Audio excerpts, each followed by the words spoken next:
Kita berdoa. 我们低头祷告。 Tuhan Yesus, kami datang pagi hari ini ke hadapan-Mu. Kami mohon supaya Tuhan menolong kami. Membiarkan Tuhan berbicara kepada kami. Hamba-Mu yang tidak layak dan hina ini berdua dengan penerjemah mohon anugerah-Mu.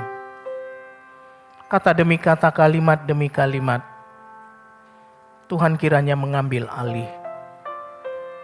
Kedua hamba-Mu ini hanyalah alat untuk menyampaikan apa yang Tuhan inginkan.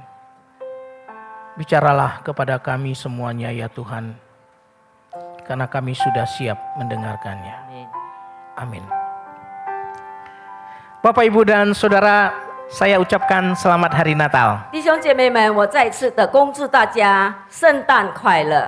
Dan atas nama Seminari Alkitab Asia Tenggara di Malang, saya ingin menyampaikan selamat Natal kepada seluruh jemaat yang ada di tempat 我也 ini. 仅代表马郎神学院向大家恭祝大家圣诞快乐。 Kami sangat bersyukur oleh karena jemaat di sini mendoakan pelayanan kami, menerima mahasiswa-mahasiswa kami, mendukung kami dalam banyak hal. 我们很感激，因为弟兄姐妹你们常常在祷告中来支持我们的工作。我们在接受一些新的就是学生等等的工作。 Terima kasih untuk Bapak Pendeta Suparman Leong dengan seluruh majelis yang sudah memberikan kesempatan bagi kami untuk melayani di tempat 我 ini. 谢谢主任牧师，还有所有的同工执事们给我这样的机会来这里来服侍。 Bapak, Ibu, dan Saudara, pada pagi hari ini kita mengingat bahwa Tuhan Yesus datang. Kita sudah mengingat dan kita sudah mendengarkan Tuhan Yesus sudah datang kepada kita. 今天早上我们已经听过了主耶稣已经来临的事情。 Saudara, dia lahir tanpa tempat. 弟兄姐妹，耶稣他生出来的时候没有地方， Dan dia menginginkan hati kita itulah tempat kelahirannya. 但是他期待我们的心就是他的地方。 Tapi itu kedatangannya yang pertama kali. 但是那是他第一次的来临， Tapi dia berjanji dia akan datang yang kedua kali. 但是他已经应许说他将会再来第二次。 Saudara, jangan sangka bahwa dia akan datang lagi dalam bentuk bayi. 弟兄姐妹，我们不要再误解，主耶稣再来的时候就好像一个婴孩这样。 Dia akan datang lagi sebagai seorang raja di seluruh dunia ini. 但是他要带着一个君王的身份来到这个世上。 Kita bertanya kapan Tuhan itu datang lagi. 我们会问何时主耶稣再来？ Bagi saudara dan saya yang bertanya kapan Tuhan datang lagi, 对你我，如果再问主耶稣何时再来的话， menunjukkan saudara betapa rindu kita untuk bertemu dengan Tuhan yang selalu mengasihi orang percaya. 所以这表示说，我们真的很渴慕那爱我们的主。 Bagi orang yang berlawanan dan putus asa, yaitu orang yang tidak memiliki segala pengharapan, kedatangan itu akan begitu mengerikan. 但是对那些失望的、没有盼望的人，主耶稣的再来对他们来说是非常非常的恐怖。 Tapi pada pagi hari ini Bapak, Ibu, dan Saudara, Raja itu akan datang bagi orang percaya dan dia menggenapi segala janjinya. 但是对于我们来说，这我们的君王他必须再来，而且他要应验他的应许。 Wahyu pasal 22 ayat 12 dan 13 itulah yang menjadi teks firman Tuhan pagi hari ini. 今天我们的经文是启示录22章第12到第13节。 Saya akan membacakannya dalam bahasa Indonesia dan Bapak, Ibu, dan Saudara bisa melihatnya di screen.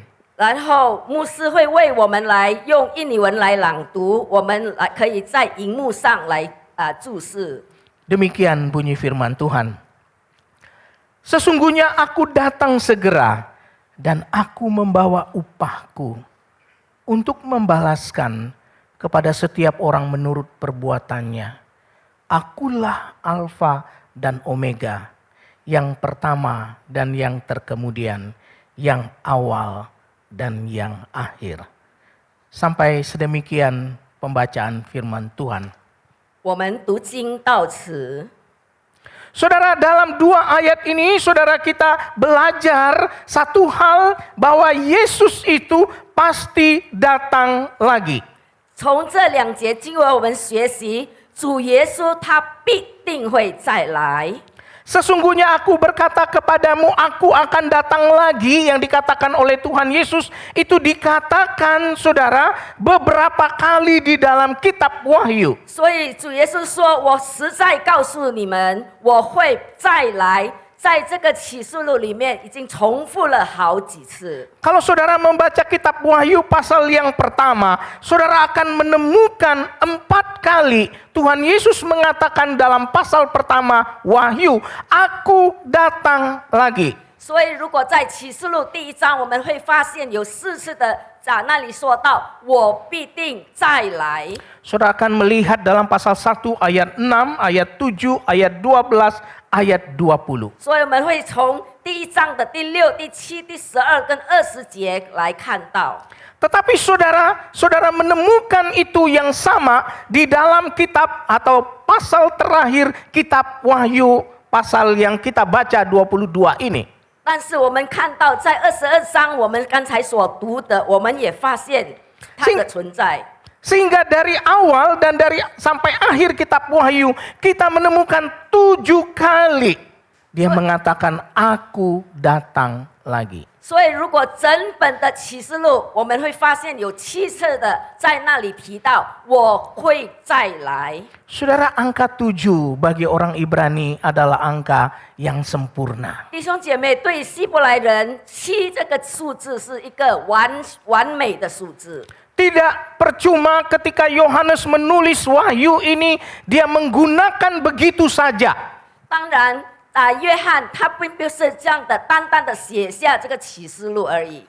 7 kali ketika Yohanes menulis mengatakan Yesus datang lagi, ini menunjukkan sebuah kepastian. 所以当约翰他写下启示录的时候，有7次的他提到耶稣会再来的时候，他是给我们一个肯定。 Di samping kata aku datang kembali, ada kata segera aku akan datang kembali. 所以除了他说我会再来，但是他说我会快，我必定快，很快的再来。 Saudara, segera itu menunjukkan bahwa kedatangan itu akan cepat sekali. 所以这个快的一词表示说，要到达、要抵达的事情是非常的迅速的。 Saudara, tentang kepastian kedatangan Tuhan Yesus itu, Injil Markus pasal 13 ayat 30-31 mengatakannya kepada kita seperti ini. 所以在马可福音有关于主耶稣确切的再来，在13章30到31节如此的记载。 Saya akan membacakannya dan kita bisa lihat di screen. 然后牧师会为我们来朗读。 Sesungguhnya aku berkata kepadamu, generasi ini tidak akan berlalu sebelum semuanya itu terjadi. 我实在告诉你们，这世代还没有过去，这事就必要成就。 Saudara, Markus pasal 13 ini adalah nubuat yang ditulis oleh Injil Markus bahwa anak manusia itu akan datang kembali. 所以这个马可福音是一个启示的，马可所写下的，说人子必定会再来。 Dan generasi ini tidak akan berlalu sebelum semuanya itu terjadi. Itu menunjukkan sesuatu yang cepat dan segera. 所以这世代还没有过去，这事情就要成就。意思就是说，这事情是很迅速的就要发生了。 Generasi ini tidak akan berlalu, maksudnya Yesus akan datang ketika umat manusia masih hidup dan tinggal di dunia ini dan berpikir, tidak tahu kapan dia datang, tapi tiba-tiba dia datang. 所以这一章节它的意思就是说，当人类还活在这世界上，而且还不晓得什么时候，但是主耶稣突然间就来了。 Lalu ayat ini dilanjutkan, ayat 31 dikatakan, langit dan bumi akan berlalu, tapi perkataanku tidak akan berlalu. 接下来在31节那里告诉我们说，天地要废去，我的话却不能废去。Dengan kata lain, saudara, ketika Tuhan mengatakan kata-katanya itu pasti akan terjadi. 换言之，主耶稣他所说的每一句话必定要应验。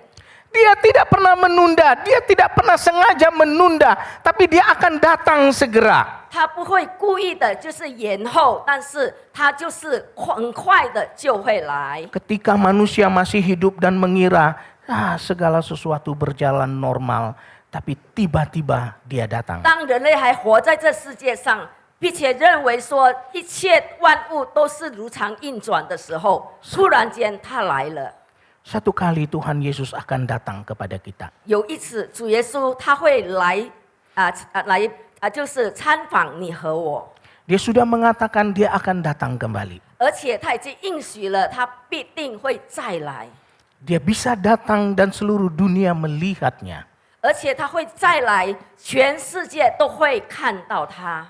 Tapi dia bisa datang secara pribadi kepada kita 但是 semua. 他也可以以个人性的，他来到我们当中。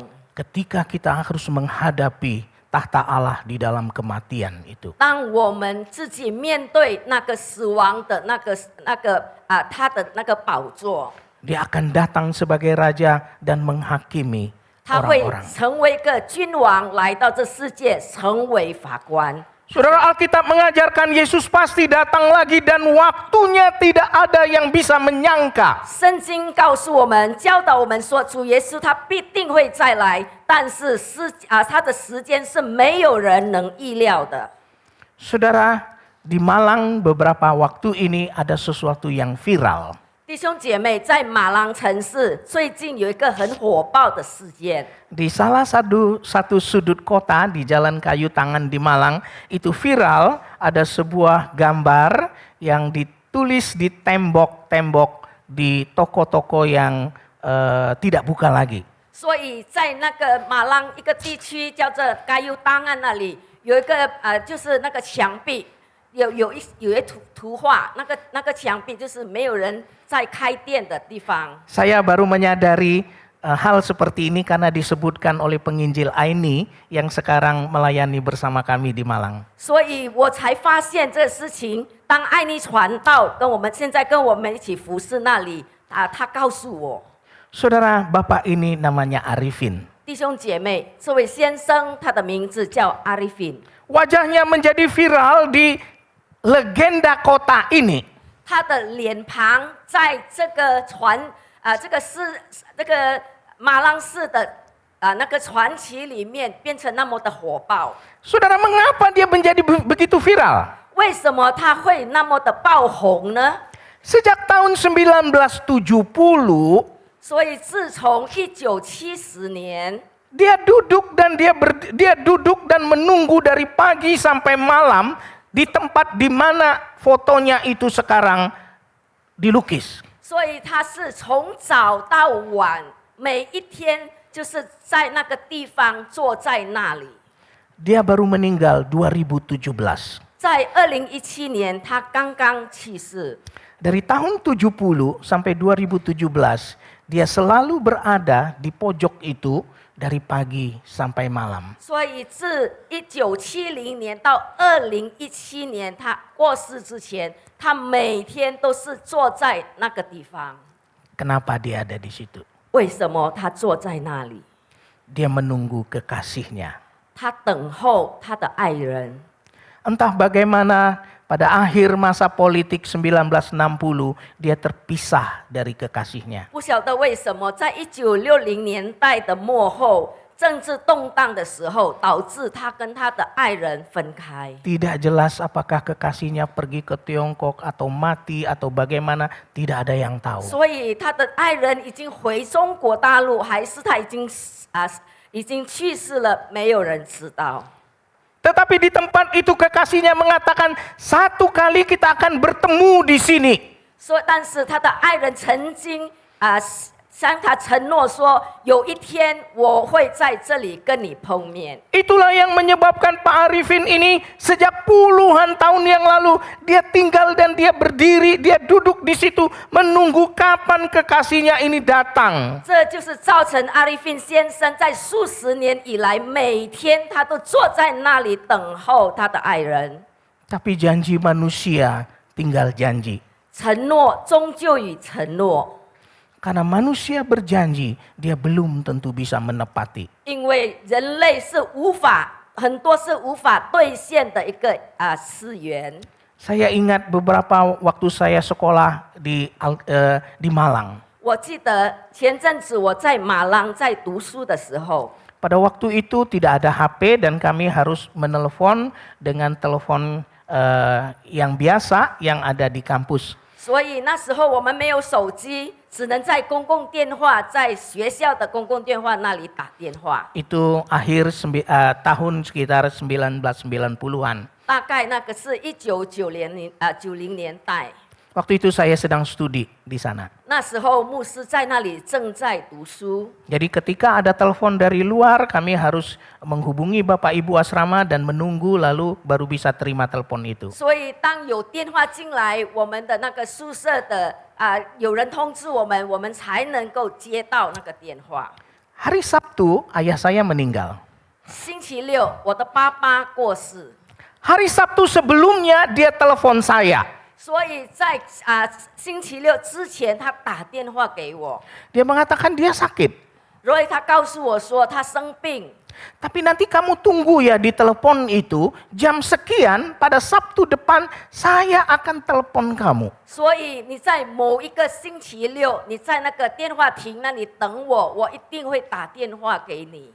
Saudara, hari Sabtu itu saya menunggu tidak ada telepon. 所以星期六我是在那里等，等不到电话， Tengah malam saya mendapatkan telepon dia meninggal. 所以在凌晨的时候，我得到电话，他已经过世了。 Itulah manusia yang berjanji tapi belum tentu bisa menepatinya. 那就是人类，也许我们会向人承诺，但是未必我们能兑现。 Tapi kalau Tuhan Yesus berjanji, dia pasti bisa menepatinya. 但是如果主耶稣他向我们应许的话，他必定会成就的。 Karena janji Tuhan itu adalah ya dan amin. 因为神的应许是100%，而且是阿门的。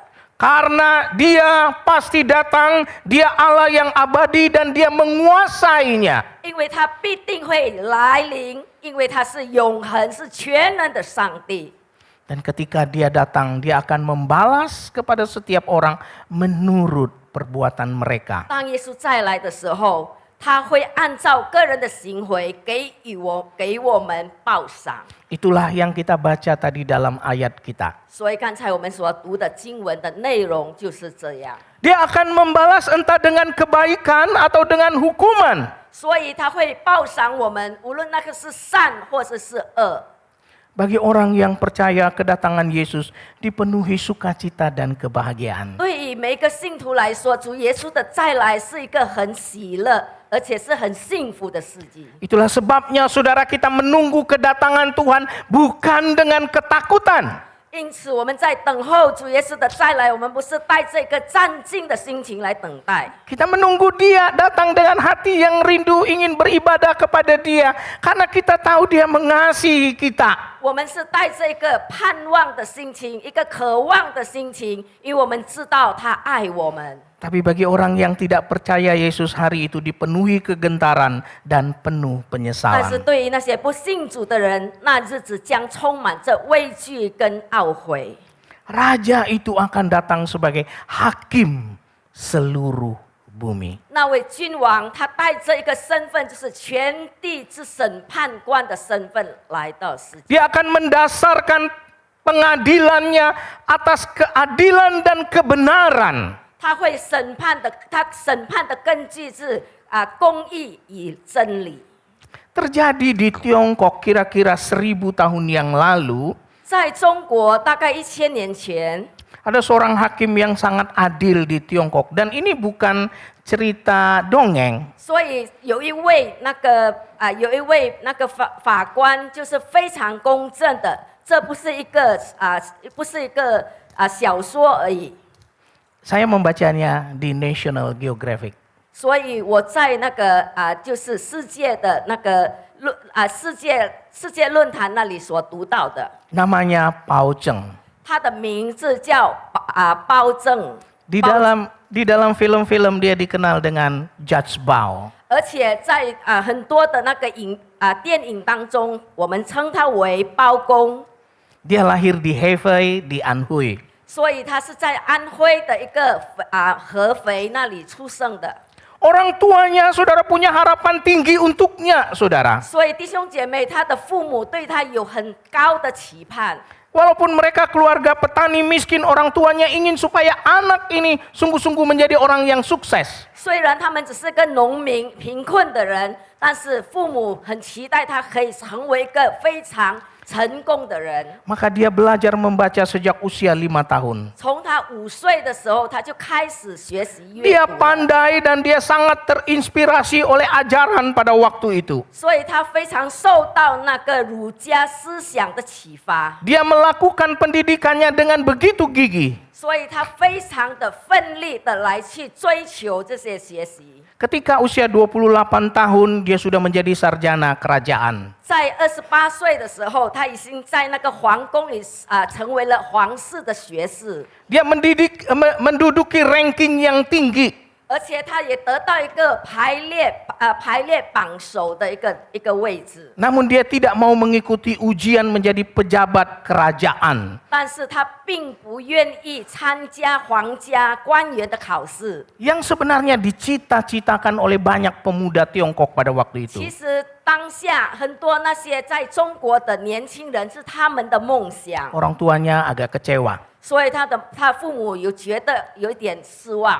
Tapi saudara, ada banyak orang yang kagum kepada Pao Cheng. 但是有很多人觉得对这个包正也非常包正非常的羡慕他、钦佩他， Karena dia mengorbankan masa mudanya, saudara, untuk merawat orang tuanya.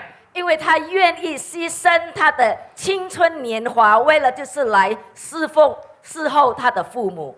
Dan perjalanan itu pada akhirnya membawa dia, karena orang begitu kagum, mendengar nasihatnya, dan mengikuti perilakunya, membawa dia kepada satu jabatan tinggi pada dinasti Song. 因为很多人都很羡慕他，都很敬仰他，因此把他带到一个很高的定位，就是在那个宋仁宗在位的时候， Dia diangkat menjadi hakim tinggi. 他被高抬为一个高等的法官。 Saudara, dia tidak pernah kompromi ketika dia jadi 弟 hakim. 兄姐妹，他并不以那个他是一个毫不妥协的一个法官， Tanpa takut dia menghukum pejabat korup. 所以他不畏惧的，就是给予惩罚那些贪腐的一些官员， Termasuk keluarga raja. 包括如果他们是来自皇宫的成员，他也不管。 Dia membenci korupsi dan dengan berani dia menyatakan kebenaran. 他很痛恨他很不喜欢的就是贪腐，而且他要秉持公义。 Dia menjadi hakim yang legendaris di seluruh dunia, bahkan sampai hari ini. 直到今天，他在全世界已经成为一个很传奇的一个法官。 Saudara, pernah satu kali saudara dia menegur kaisar. 弟兄姐妹，有一次，这个包公他就是去给这个皇帝去责备这个皇帝。 Sama seperti hari ini suasana di Sumatera Barat, Sumatera Utara, dan Aceh ada banjir besar. 好像我们在苏北也在那个西部的苏门答腊西部有很大的那个水灾。 Pada waktu itu juga terjadi di Tiongkok. 在那时候，在中国大陆也发生同样的大水。 Setelah banjir itu mereda, 当水已经退了之后， kaisar ingin mengucap syukur kepada Tuhan. 所以这个皇帝很希望他可以向那个他们的神明来感谢。 Lalu kaisar berencana melepaskan semua penjahat yang ada di penjara, 因此， mengampuni mereka, 那个皇帝他希望就是把所有的那个罪犯把他们释放他们所有的罪。kemudian relawan-relawan dinaikkan pangkatnya dan diberi gaji tinggi. 然后每一个也愿意出来当那个就是来帮忙的人，他们可以给他一些地位。 Prajurit-prajurit dikasih pangkat yang tinggi. 然后所有的士兵也可以给他们有更高的那个名望。 Tapi Pao Cheng menolak semua ide ini. 但是这个包拯他非常的拒绝，而且他不同意这样的一个做法。 Bagi Pao Cheng keadilan itu dan kerja yang baik itulah yang harusnya menjadi dasar orang dihormati. 所以对于这个包公来说，每一个人的努力工作跟他真正的付出，才必须我们要给予尊重的。 Kerja keras dan keadilan itulah yang berhak untuk orang dinaikkan pangkatnya. 努力工作跟那个公平公正的，才是可以把一个人提升他的地位的一个准则。 Keadilan dan kerja yang baik terlalu penting untuk disingkirkan atau tidak diperhitungkan. 而且这样的一个公平是并不可以把它妥协，而且不可以把它不纳为一个计算的。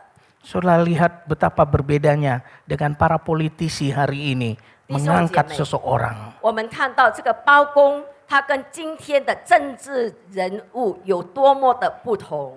Bukan karena keadilan dan kerja yang baik.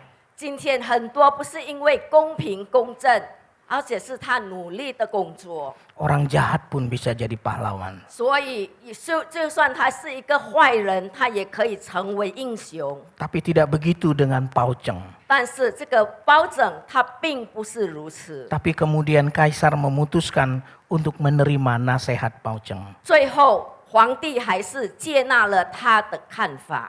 Daripada hidup dalam satu budaya yang selalu menyenangkan orang berkuasa. 所以总比他是在一个只能尊重那些有地位的人的一个文化。 Dan karena itu akan mencelakakan malapetaka yang besar bagi orang banyak. 因为这样的文化只是会带给很多人一个灾难。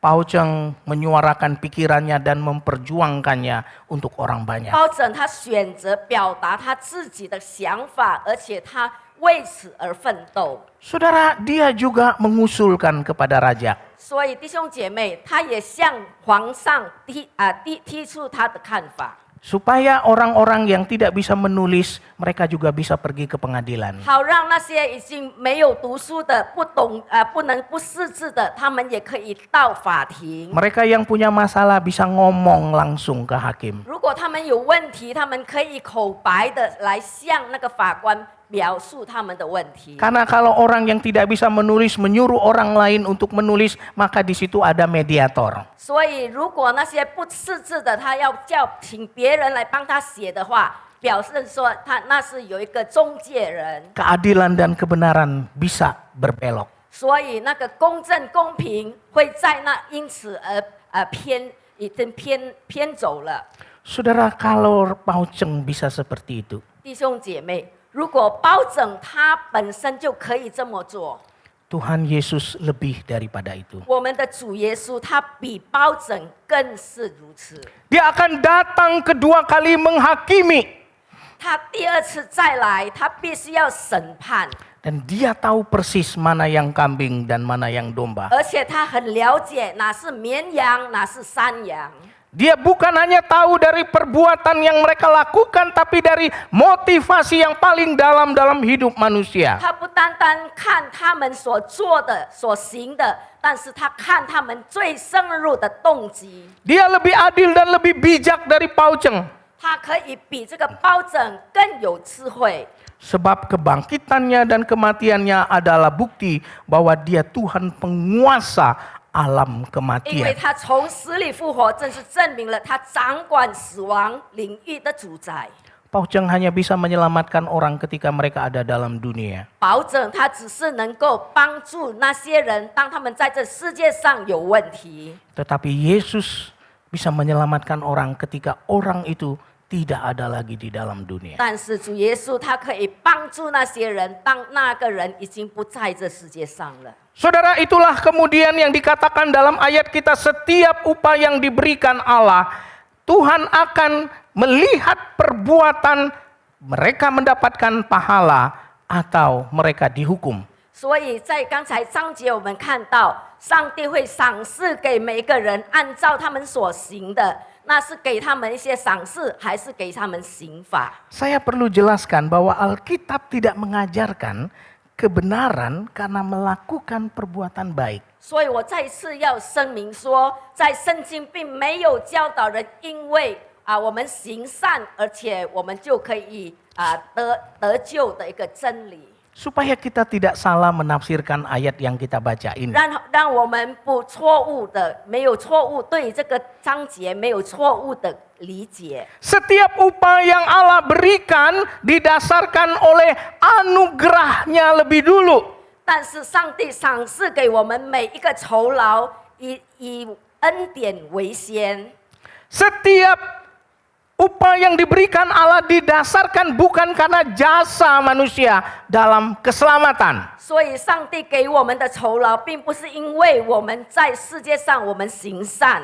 Saudara, segala sesuatu di dalam Yesus Kristus dimulai dari Allah yang beranugerah kepada kita. 但是上帝给我们每一项，就是优先于上帝给我们的恩典。 Itu yang kita lihat di dalam drama kita pada malam tadi. 所以，好像我们昨天晚上所看到的，那个就是音乐话剧。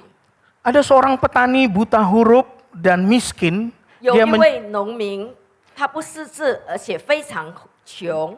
Dia mencoba mengumpulkan uang untuk membeli seekor kerbau untuk membajak sawahnya. 所以他试着存钱，让他可以来买一头水牛来帮他耕耘。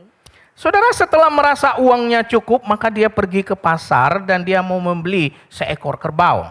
当他觉得他的钱已经存够了，他就到市场试着要来买水牛。 Namun sungguh kasihan kepada petani ini karena dia tidak bisa baca, dia tidak tahu uang yang dia kumpulkan bertahun-tahun itu ternyata sudah diganti dengan uang yang baru.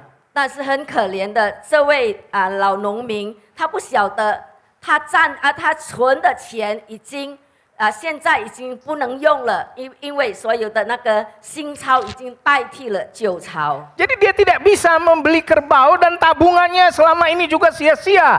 所以他现在已经没有办法买水牛，他这一阵子的那个储蓄也是白费的。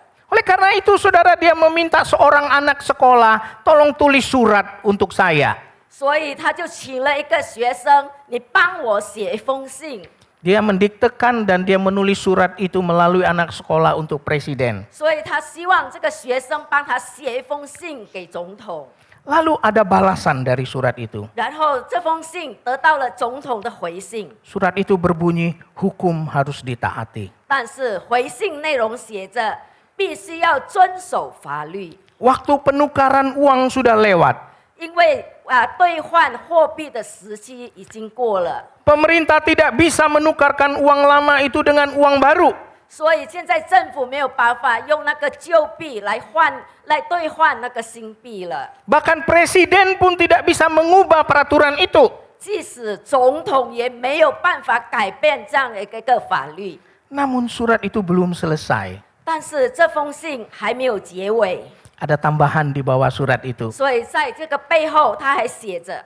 Akan tetapi karena saya berpikir engkau sudah berusaha keras menabung, 但是我在想，你因为那么努力的已经储蓄了那么久， maka saya akan menukarkan uang lama itu dengan uang baru dari kantong saya sendiri. 我要帮你把这个旧钞换成新钞，但是我来自我自己的口袋。 Saya harap engkau akhirnya bisa membeli kerbau itu. 我希望你终究可以买到一头水牛。 Lalu surat itu ditutup dengan tanda tangan presiden. 到最后，这封信的结束，总统他就签下他的名字， Orang nomor 1 di negara petani ini. 就是在这个农夫的国家的第一位人数。 Saudara, ini kisah nyata. 弟兄姐妹，这是真的故事。 Saudara, inilah namanya anugerah. 弟兄姐妹，这就是恩典。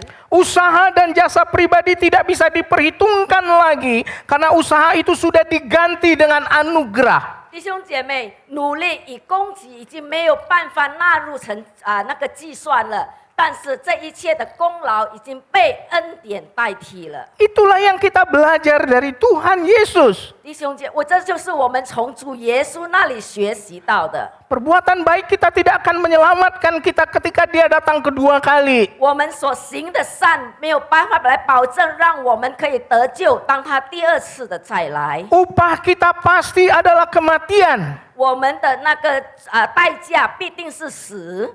Tapi dia sudah menyelesaikannya itu lebih dulu sebelum kita bisa menghadap kepada dia. 但是当我们还没有去面对他的时候，他已经事先为我们完成了。 Ketika kita mau percaya bahwa dia adalah Tuhan dalam hidup kita. 当我们愿意在我们生命当中接受他成为我们的个人的救主， Upah menjadikan nihil, anugerah membuahkan hasil. 所以我们那个酬劳虽然是归空，但是恩典是有成果的。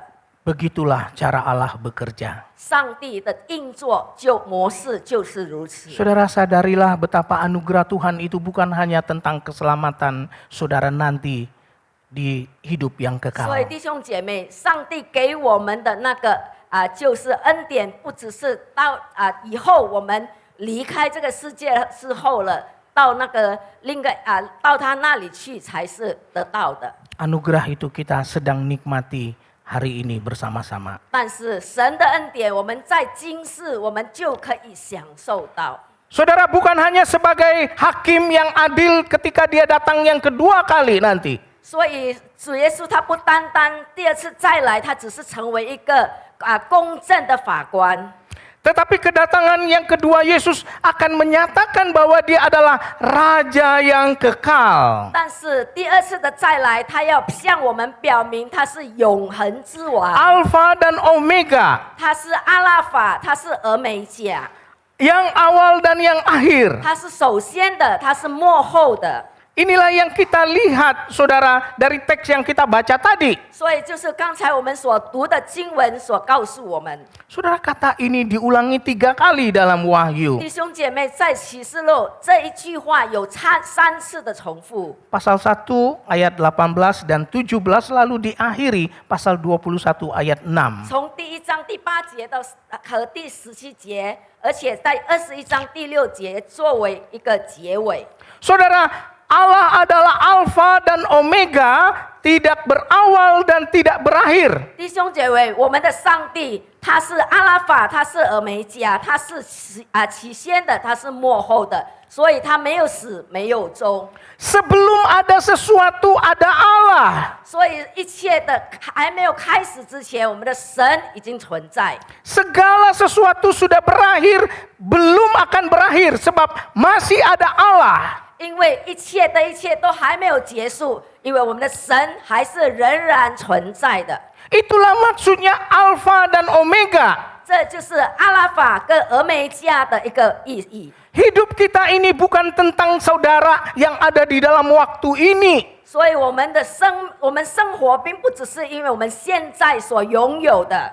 Hidup kita ini sebelum ada waktu, sebelum ada itu ada, dan sebelum tidak ada itu tidak ada, semuanya adalah Tuhan. 所以我们的生命是在我们还没有的时候，就是已经有的，而且在那个还没有结束，所有的还是仍然存在。 Saudara, inilah yang diperkenalkan oleh Tuhan kepada Musa. 所以弟兄姐妹，就是上帝对摩西的。 Waktu Musa dipanggil, Musa berkata, nanti kalau orang Israel tanya, kamu itu Allah yang mana? 所以当摩西向上帝说：“如果以色列人问我，你的神是哪一位？”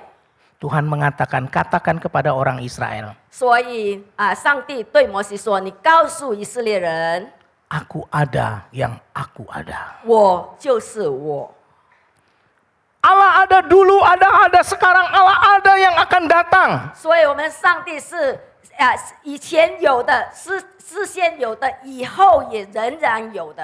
Inilah Alfa dan Omega yang awal dan yang akhir. 这就是阿拉法俄美甲的意义。 Saudara, hidup kita akan berakhir. 弟兄姐妹，我们的人生会结束， Tapi hidup Allah tidak akan berakhir. 但是上帝他的生命是永不息的。 Saudara, di dalam kitab Daniel dan di dalam perjanjian lama, seringkali simbol Alfa dan Omega ini disebutkan sebagai orang yang lanjut usia. 所以在但以理书里面，常称这个阿拉法俄美甲成为一个亘古常在者。 Lanjut usia itu bukan hanya karena rambut putih ya, jadi ini kayak orang tua. 所以亘古常在者，并不代表只是他的头发变白了。 Nah, raja yang kekal itu disebut lanjut usia, itu kita lihat di Wahyu pasal 1 ayat 13 sampai 15. 所以这个也记载在启示录第1章13到第15节。 Jadi Alfa Omega yang awal yang akhir, Yahweh, aku ada yang aku ada, dan lanjut usia sebenarnya bicara hal yang sama. 所以阿拉法俄梅加就是我，跟亘古常在者，其实他们就是一致的。 Wahyu 1 ayat 13-15 ini saya bacakan untuk kita. 所以牧师会为我们来朗读启示录第1章13到第 Di 15节。 tengah-tengah kaki pelita itu adalah Dian dan itu adalah gereja. 所以他说，在灯台中间，那个灯台的意思就是教会。 Ada seorang serupa anak manusia 所以有一位好像人子的， berpakaian jubah yang panjang sampai kaki. 所以他身穿长衣，直到垂到脚底。 Dadanya berlilitkan ikat pinggang dari emas. 他的胸前束着金带， Kepala dan rambutnya putih seperti bulu 然 domba. 后他的头、他的发都白了， Seputih salju dan matanya bagaikan nyala api. 他白如羊毛，如雪。 Kakinya berkilap bagaikan tembaga membara di dalam perapian. 然后脚好像炉中锻炼光明的铜， Suaranya bagaikan desau air bah. 然后他的声音如同众水的声音。 Saudara, gambaran inilah yang dilihat oleh Yohanes ketika dia melihat raja itu nanti datang. 所以这就是约翰他所看到的意象，那位君王如果他再来的时候的一个图像。 Saudara, raja itulah adalah anak manusia, Yesus Kristus yang lanjut usia, Alfa dan Omega itu yang akan datang. 所以那位神那个君王要来的就是阿拉法俄梅甲，就是亘古存在者这个一个图像， Dialah Allah keabadian itu sendiri. 因为他就是永恒之王本身。 Saudara, pemimpin dalam dunia ini, pemimpin agama dalam dunia ini, semuanya berakhir dengan kematian. 弟兄姐妹，在这世界上，每一个宗教的领袖都以死收尾。 Nabi Konghucu meninggal, 我们看孔子，他已经死了； Gautama meninggal. 释迦牟尼已经逝世了； Nabi yang lain meninggal dan masih harus disembayangkan supaya dia hidup lagi. 然后其他的先知已经死了，他们必须被膜拜，希望他们可以得到永生。 Tuhan Yesus lahir, mati, tapi dia bangkit kembali. 但是我们的主耶稣，他出生，他降临，而且他已经死，但是他已经复活了。 Dialah Allah Alfa dan Omega itu. 他就是阿拉法，他是俄美甲。 Tidak ada kematian yang bisa menahan dia. 因为没有一个死亡可以拦阻着他。 Saudara-saudara, inilah yang dicari oleh manusia, bagaimana supaya tidak mati. 弟兄姐妹，这就是人类所寻找的，如何可以长生不死。 Saudara, dalam sejarah Tiongkok juga, seorang yang dikenal dengan raja pertama dinasti Han, Qin Shi Huang. 弟兄姐妹，在中国的第一个皇帝就是秦始皇。 Jadi kalau orang tanya kaisar apa yang pertama di Tiongkok, ini dia. 所以如果有人问你中国的第一个皇帝是谁，这就是他， Dia hidup 200-300 tahun sebelum Tuhan Yesus. 就是他200多年前在主前的200多 Dia 年前。 menaklukkan 7 kerajaan besar sebelum dia menyatukan Tiongkok. 当他还没有统一整个中国的时候，他征服了7个的那个诸侯国。 Namun raja besar ini punya satu ketakutan yaitu kematian. 但是这个国王他有一个恐惧，就是死。 Sebenarnya dia tidak peduli bagaimana dia bisa untuk memerintah dengan kekuatan dan kuasa. 其实他没有在乎他要如何的来统治这个国家、这个皇宫， Itu semua sudah dicapai olehnya. 因为这一切他已经达到了，已经得到了。 Tapi yang paling dia takutkan ialah kalau dia harus mati. 他最怕的一件就是，如果有一天他必须死， Dia mati umur 49. 他享年49岁已经死了。 Tapi 10 tahun sebelum dia mati umur 39, dia memerintahkan untuk orang-orang mencari ramuan yang bisa membuat dia hidup abadi. 但是在10年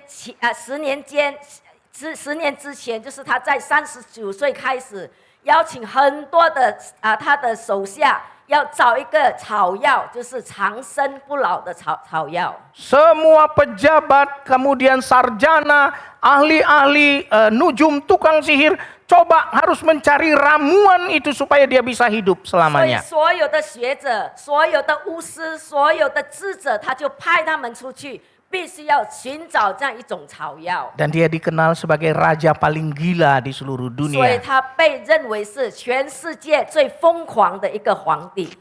Pernah satu kali ada meteor jatuh di sungai Yangtze, sungai kuning itu. 所以有一次在那个黄河那里有流星掉下来， Lalu entah bagaimana ada orang yang menulis di atas meteor itu, raja akan mati. 但不晓得如何在那个流星那里有人写到帝王将亡，其土地将分。 Saudara, karena begitu takutnya, saudara, dia perintah cari siapa yang menulis di meteor itu. 因为他那么怕死，他命令人家去找谁把这个字写上的。 Dan karena dia tidak ketemu, maka satu desa dibunuh. 所以因为他找不到那个谁写的，全个村的人被杀害， Begitu dia takut dengan kematian. 所以他怕死，怕到一个程度。 Dari antara para sarjana yang tidak berhasil dan orang-orang, dia percaya satu tukang sihir. 所以他很多的学者他都不相信，他只相信一位巫师。 Tukang sihir itu mengatakan ada ramuan kehidupan di sebuah pulau, tapi kamu harus menyiapkan perahu, kamu harus menyiapkan 6.000 perawan untuk peti, untuk diberi sebagai upeti, untuk diberikan kepada dewa yang bisa memberikan ramuan keabadian itu. 所以这个巫师跟他要求，你必须要给我一所的那个豪华的船，要有6000个处女，为的就是要成为祭品给那个岛屿那里的永恒生物。 Sebenarnya saudara, penyihir ini nih berkali-kali menipu dia. 其实这个巫师已经屡次了欺骗他。 Tetapi raja menjadi begitu bodoh karena memang ingin mencari ramuan keabadian itu. 这个国王变成那么的笨，因为他一直想要寻找这样的草药， Dan dia memberikan apa yang diminta oleh penyihir itu. 所以这个巫师要求什么，他就给什么。 Cuma satu hal yang dia takutkan, yaitu dia tidak mau mati. 他唯一所怕的就是他不希望他会死。 Saudara, pada akhirnya ketika dia sadar dia ditipu, maka beberapa ratusan sarjana juga dia bunuh. 但是当他意识到他被欺骗了，所以有好多的那个学者他一次的把他们杀害。 Pada masa akhir hidupnya, dia jatuh sakit. 在他的生命的就是结尾的时候，他病倒 Dia 了。 berusaha mencari bagaimana dia bisa hidup, tapi dia tidak bisa mengalahkan kematian itu 虽然 sendiri. 他已经努力的寻找如何他可以长生不死，但是到最后他还是必须。 Tabib-tabib di istana memberikan satu pil yang ternyata isinya adalah merkuri. 所以那个他的属下给他一个药丸，其实那个药丸就是那个水银有毒的。 Dan ketika dia minum beberapa jam kemudian dia mati. 他吃了之后，那个药丸几个小时之后他就过世了。 Saudara, inilah yang dicari oleh manusia, bagaimana mereka tidak bisa mati. 所以这就是人类所寻找的，如何让我可以长生不死。 Dan saudara, karena begitu takutnya saudara di alam kematian itu, maka kita mengenal apa yang disebut dengan terakota. 所以我们有很著名的就是他盖一个高耸，就是在他死之前。 8.099 patung serdadu itu disiapkan di pekuburannya.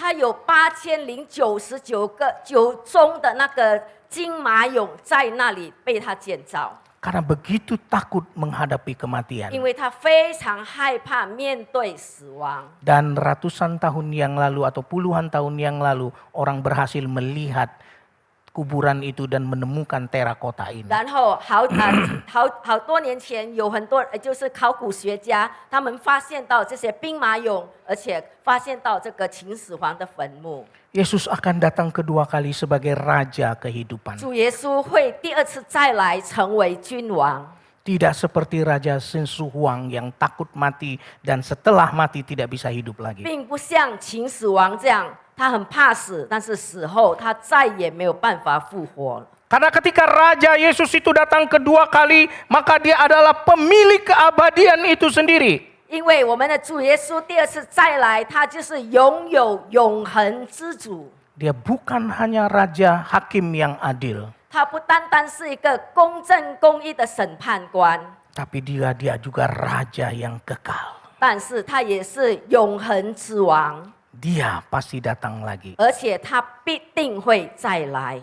Pertanyaannya kepada kita pada pagi hari ini atau siang ini. 我们的问题在今天中午就是， Bagaimana kita bisa menyambut Raja itu? 我们要如何的来迎接这位君王？ Apa yang kita bisa siapkan 我们 untuk 能 menyambut 准备一 Raja 些 itu? 什么呢？ Saudara, ada seorang tua yang saleh bermimpi. 有一位老翁非常虔诚的，他在那里做梦， Dia bermimpi Tuhan mau mengunjunginya hari 他 itu. 梦到主要来就是朝访他、造访他。 Dia tinggal di Rusia yang dingin dan bersalju. 他就是住在俄罗斯那里，非常的非常的冷。 Di rumahnya ada di ujung jalan desa dan itu ada loteng. 然后他的家是在一个乡村里最后的那一端，然后他有一个楼顶。 Jadi dari loteng itu dia bisa melihat orang yang keluar dari desanya atau orang yang masuk ke 所以 desanya. 他可以在那个楼顶上看到那个人进入村庄的那个境界。 Tidak jarang saudara orang yang tersesat mau pergi ke desa lain, tapi kemudian tiba-tiba tersesat dan masuk ke desanya 有很 dia. 多人目的要到其他村庄，但是他们迷路了，他们突然间进到他那里的村庄。 Tetapi bapak tua ini, kakek ini selalu menerima siapa saja yang ada di 然 rumahnya. 后这个老翁他常常的就是迎接所有就是到他村庄迷失的人。 Saudara, karena antusias dia, malam tadi dia bermimpi Tuhan akan datang lagi mengatakan kepada dia, maka hari itu dia bangun pagi-pagi, dia ambil ayam kalkunnya yang cuma seekor, dia potong. 然后因为他很热切期盼主来造访他，所以这个老翁就把他剩下的一只火鸡，他把它把它宰了。 Dia memasaknya, dia menyiapkan anggur yang baik karena dia yakin Tuhan Yesus akan datang hari ini. 然后他也准备好葡萄酒，生好的葡萄酒，因为他非常的期盼耶稣会来。 Dia membersihkan rumahnya, dia yakin kalau dia sudah bermimpi dan dengan jelas itu pasti dia datang hari ini. 然后他就把他的房子打扫了一遍，因为他非常相信他的梦中就是主会来造访。 Setelah semuanya siap, dia naik ke lotengnya dan dia duduk menunggu. 然后他准备好这一切的一切，他就到楼顶上，在那里等候。 Saudara, dia berpikir Tuhan pasti akan datang. 因为他在想，主必定会再来。 Saudara, karena salju maka hari menjadi kurang terang. 由于下雪，所以天色变成很灰暗。 Menjelang tengah hari, saudara, ada seorang yang dia lihat masuk ke desanya. 临近中午的时候，他看到有一个人进到他的那个村庄里， Itu pasti Tuhan, dia bilang. 他在心里面想，这一定是主。 Lalu orang itu mampir dan ternyata sebenarnya orang ini tersesat.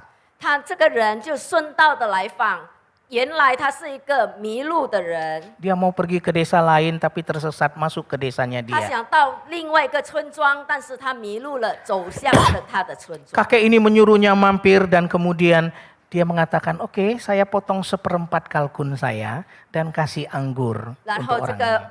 老翁说：“好，我请你进屋，然后切了1/4的那个火鸡端给他。 Setelah puas dengan terima kasih, tamu itu pamit. 这个客人他吃饱喝足了之后，他谢道了之后，他就离开了。 Kakek ini menunggu lagi sampai sore. 然后这个老翁他又还在那里等到下午。 Ketika bertambah gelap, saudara, kakek ini melihat ada orang lain lagi yang menuju ke desanya. 天色渐渐的暗，然后他又看到有人又进入他的村庄。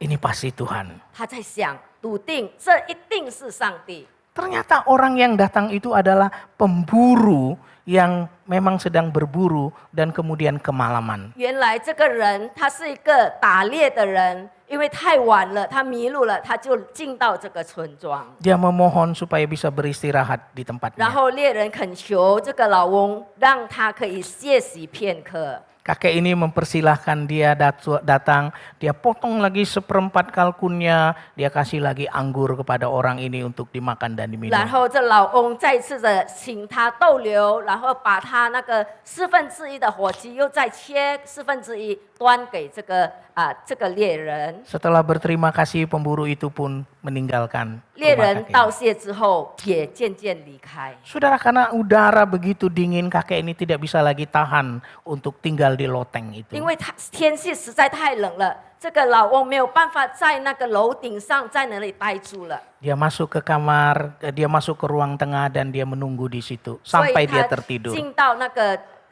他家的那个客厅里面，在那里他坐在那个壁炉的旁边。 Saudara, menjelang tengah malam dia mendengar ada seorang yang mengetuk.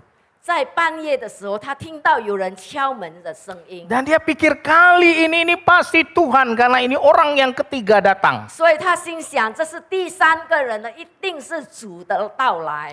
Ternyata yang berdiri di depan pintu rumahnya adalah seorang ibu yang sedang mencari anaknya. 原来那是一个老妇人，她正在寻找她的儿子。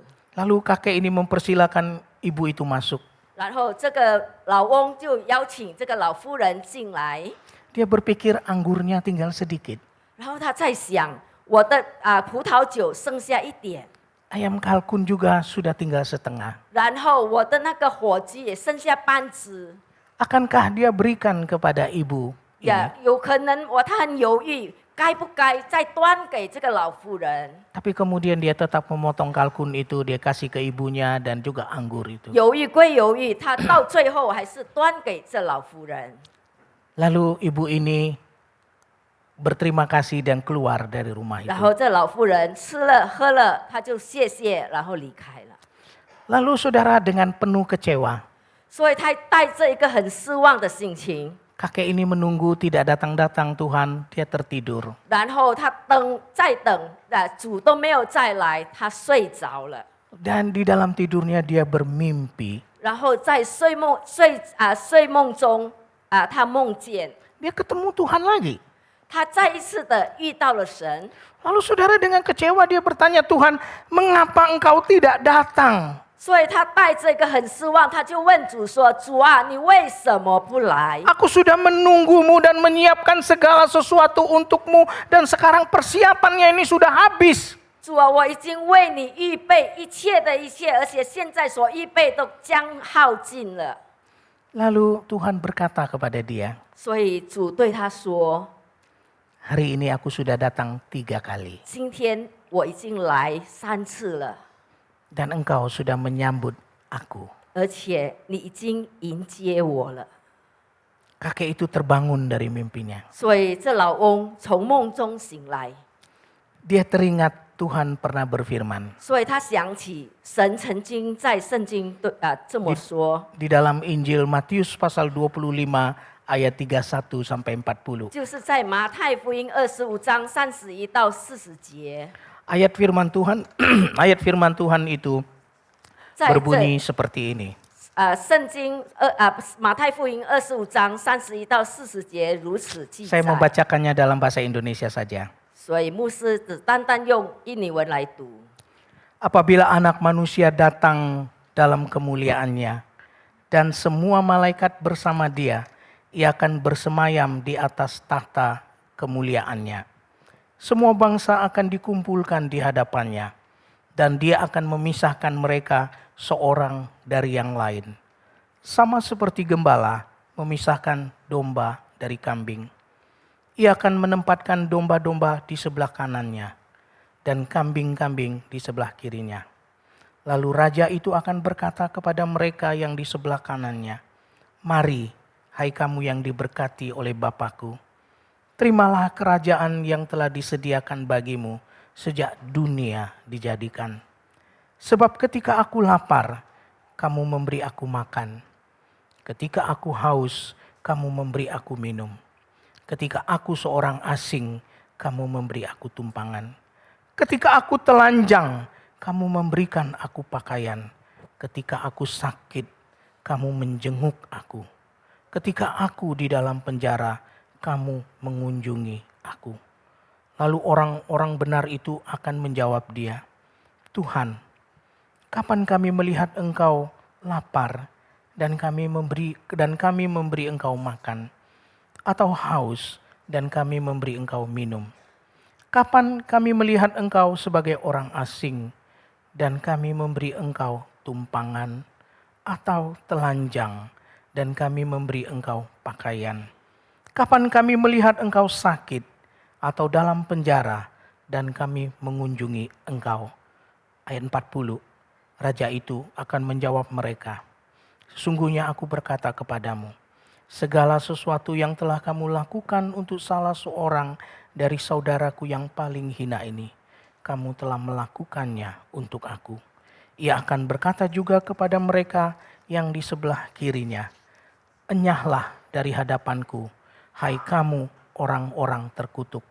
Enyahlah ke dalam api yang kekal yang telah disediakan untuk iblis dan malaikat-malaikatnya." Saudara-saudara, 弟兄姐妹， itulah keadaan ketika nanti Yesus datang kedua kali. 那这就是这个景象，就是主耶稣再来的一个景象。 Apakah kita sudah mempersiapkan diri? 我们已经预备好了吗？ Bagaimana kita mempersiapkan diri untuk kedatangannya? 我们如何的来预备我们自己？ Pagi hari ini kita sudah belajar Tuhan Yesus pasti datang kedua kali. 但是今天我们已经学习到，主耶稣他必定再来， Kedatangan itu tidak akan ditunda lagi. 而且他的再来不会再延后了。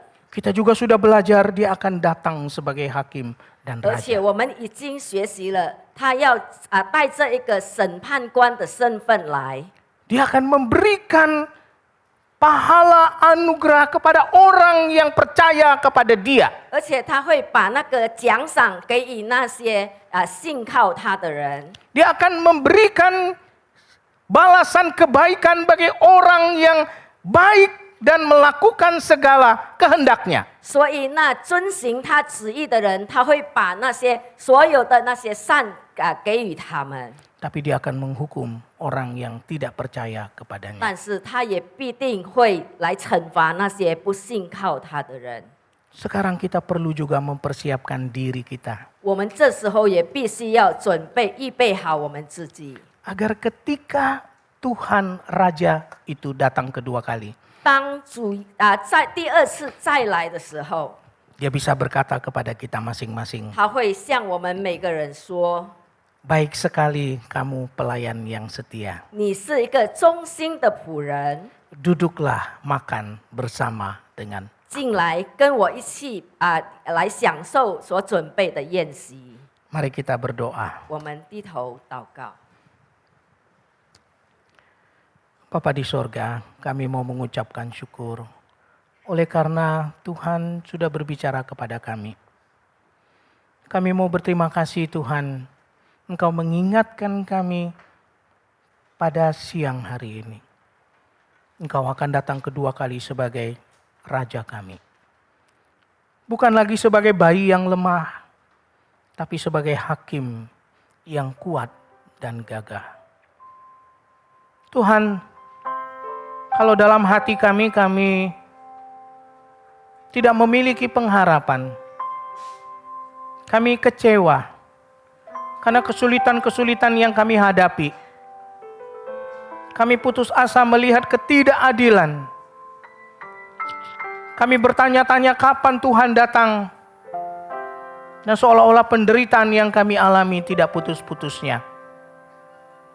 Tapi firman-Mu mengajarkan kepada kami Engkau pasti akan datang. Dan dalam menunggu kedatangan-Mu Engkau mengajarkan kami untuk tetap mengasihi Tuhan dan mengasihi sesama kami. Tuhan, kami tidak bisa bersiap kalau Tuhan tidak mempersiapkan kami. Kami tidak bisa bergegas menyambut-Mu kalau Tuhan tidak memotivasi kami. Sekarang kami serahkan hidup kami dalam tangan-Mu. Tuhan, datanglah karena kami rindu untuk bertemu dengan Raja di atas segala raja itu. Hamba-Mu sudah berbicara dan Engkau meteraikan firman ini dalam hati kami masing-masing. Dalam nama Tuhan Yesus kami berdoa. Amin.